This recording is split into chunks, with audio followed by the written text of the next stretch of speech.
পৃথিবীতে সবচাইতে শ্রেষ্ঠতম দোয়ার স্থান হলো মা বাবা।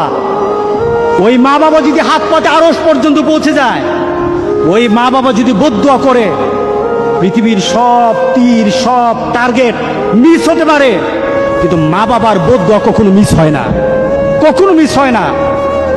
আর সন্তান মা বাবার জন্য যখন দোয়া করে, পৃথিবীর কোনো হুজুর, পৃথিবীর কোনো বুজুর্গ ব্যক্তির দোয়া কবুলের ব্যাপারে সন্দেহ থাকতে পারে, কিন্তু সন্তান যখন মা বাবার জন্য দোয়া করে, এই দোয়া আল্লাহ ফেলে দেয় না।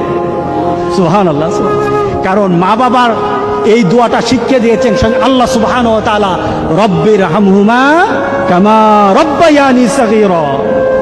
আপনি কবরে থাকবেন, আপনি প্রত্যেক নামাজে আপনার সন্তান দোয়া করবে আপনার জন্য, রব্বির হামহুমা কামা রব্বায়ানি সাগীরা। করেন, মা বাবার জন্য দোয়া করেন প্রতি নামাজে বলেন মা বাবার জন্য, রব্বির হামহুমা কামা রব্বায়ানি সাগীরা।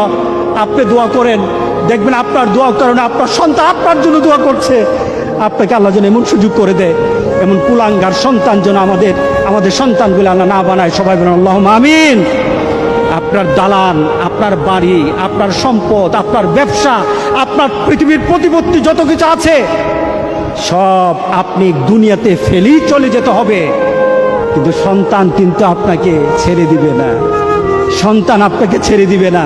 ভালো সন্তান রেখে যাবেন, কবরে শুয়ে শুয়ে আপনার সন্তানের দোয়া পাবেন। খারাপ সন্তান রেখে যাবেন, কবরে বিপদ বিপদ বিপদ চলতেই থাকবে। আল্লাহ আমাদের সবাইকে হেফাজত করুন।